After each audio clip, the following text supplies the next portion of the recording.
So since November, members and friends of this congregation have been working to address the housing crisis, particularly the crisis of an overflowing family shelter system here in Massachusetts.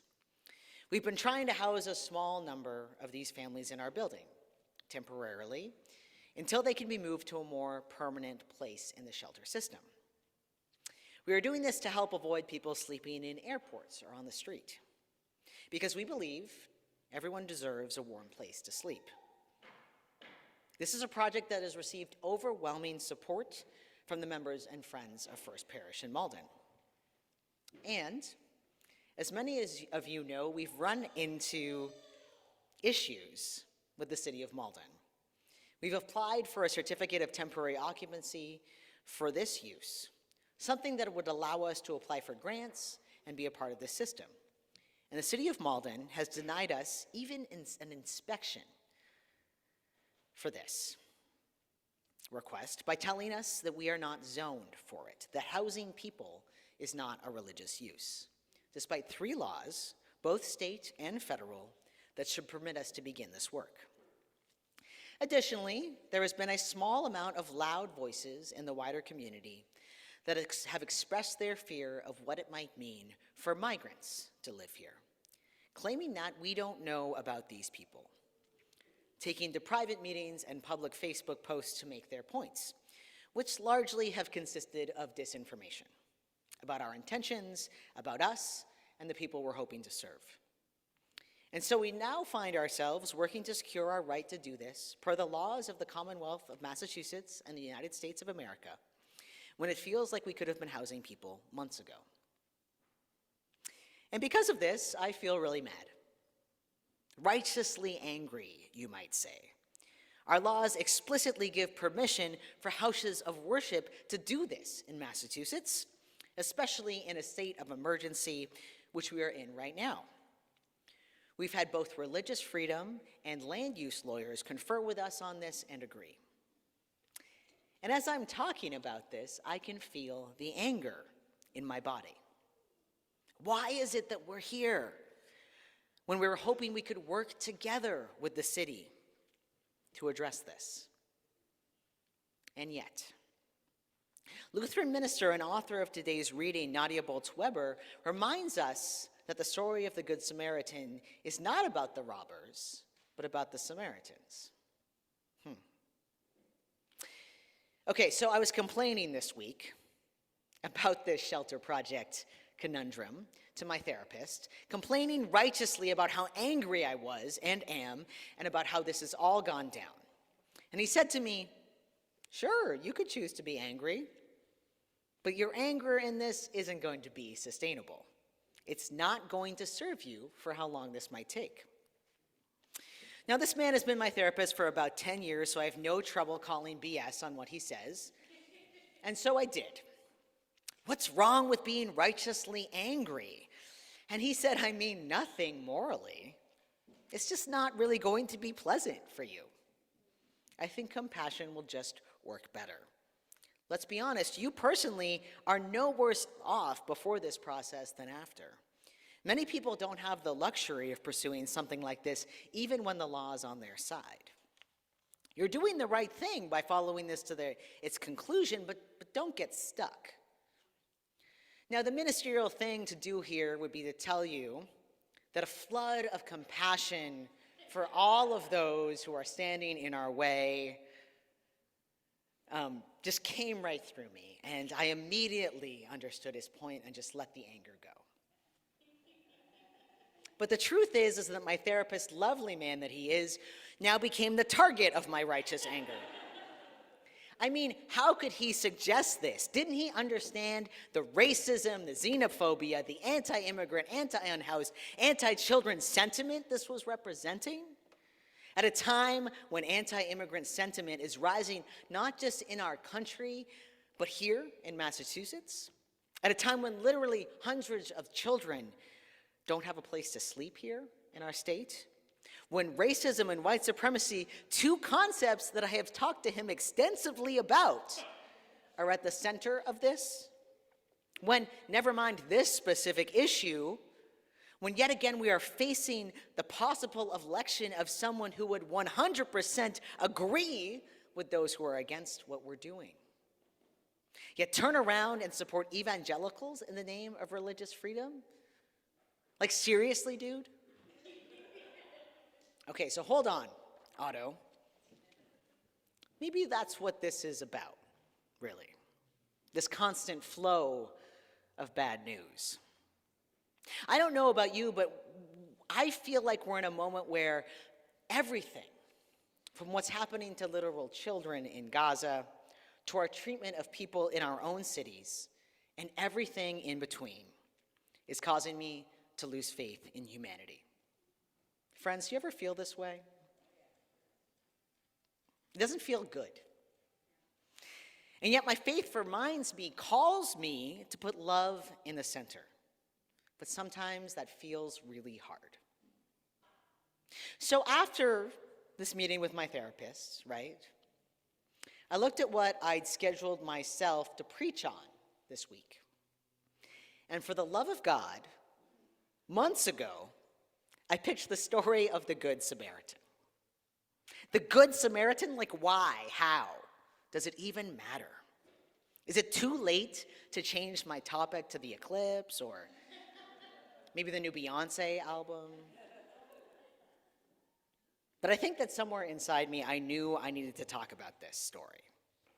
Because there's a reason I picked it. It's one of my favorites. This month, we're looking at just a small amount of the stories in our stained glass, starting with this one, right? It's right there. It's the window, the two windows to the right. Here you can see the Samaritan, all the way on the right, helping the man at the side of the road, while others, those two, simply walk by. You can take that down. Thank you, Maddie. Now, you've probably heard this story before this morning, because it's basically one of the most famous stories in the Bible. It's also not, in my estimation, a particularly Christian story, though that's where it's rooted. It's a story that talks about many different things. The fact that we are called to be the Samaritans and not the ones who simply walk by, yes. And also that we shouldn't judge people simply because they come from a different racial category or are social outcasts. And that's all well and good, and I deeply agree with these statements, but that's not what I want to talk about today. I want to talk about how the Good Samaritan, the story of the Good Samaritan, is an antidote to nihilism. An antidote that's actually the message we need right now. An antidote to the idea that nothing matters. Nothing we do matters. Because that's what I think we need from the story, you and me. We who understand the value of helping those in need, even if we don't always do it. We who understand the value of not judging those who are different than us, even if we don't always do it. We who are looking at the world feeling weary. Weary of another contentious election. Weary of more violence, more war, more oppression. Weary. Are you weary, my friends? I am. It feels like amidst all this pain, there isn't much to do. That what we're trying to do is inconsequential, that it doesn't matter. Because that's how it typically goes in our world. We hear about the robbers, but not the Samaritans. We hear about the cop who shot yet another black man, and not the people who nursed him back to health. We hear about the gunmen, and not those who are there long after he leaves. We hear about the bombs, and not the neighbors who sheltered each other. Not the voices of protests from both sides of a border. We hear about the loud voices who exclaim a desire to remove people from our cities, but not the people who welcome them. Author Adrienne Marie Brown states in her book, Emergent Strategy, a book about movement building, what we pay attention to grows. She also says that small is all, as in the small things we do that others do matter.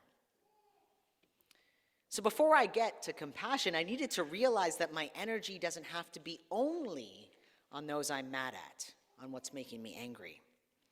Because if it did, I would miss the Samaritans, the people, some in our own community, our own church, who have housed families in their own homes. I would miss that.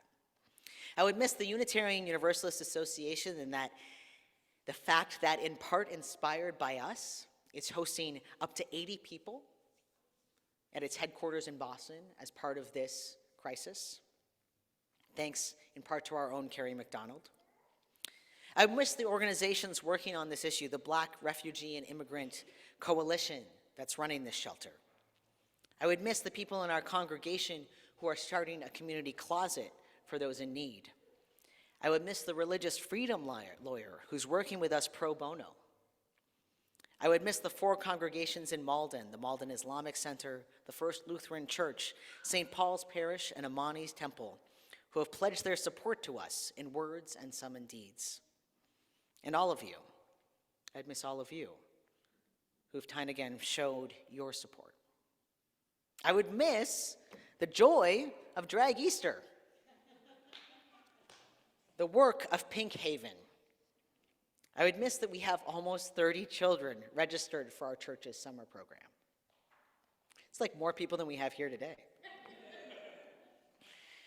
I would miss, it's okay, it's the eclipse. That's a religious experience. Okay, we can talk about that later. I would miss all of you, right?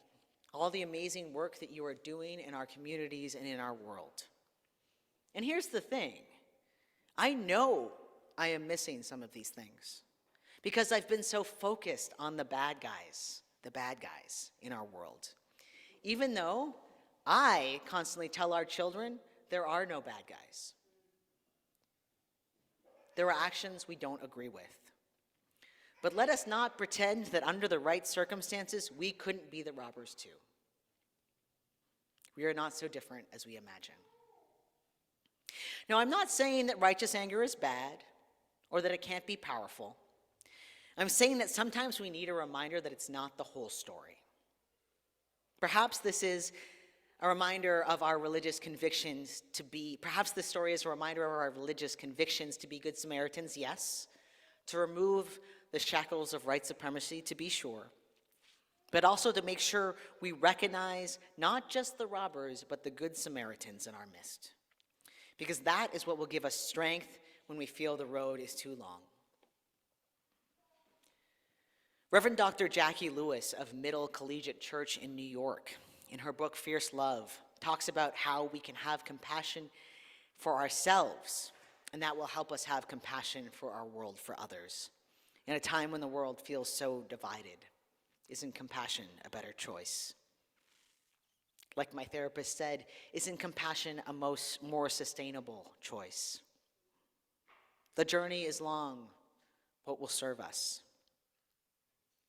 Friends, as we live in a world that is so terrible at times, let's remember that what we pay attention to grows. It's not that we can't confront injustice with love. We can, we must, we should. It's not that we can't hold each other accountable. We can, and we should. But that's not the whole story. We need to see the Samaritans in our midst. Someday, the story has to be about the good Samaritans, not the robbers. About the reminder that amidst it all, love connects across difference, across time and space. And that love is what will help us be transformed. May it be so. Let us say together, Amen. Amen.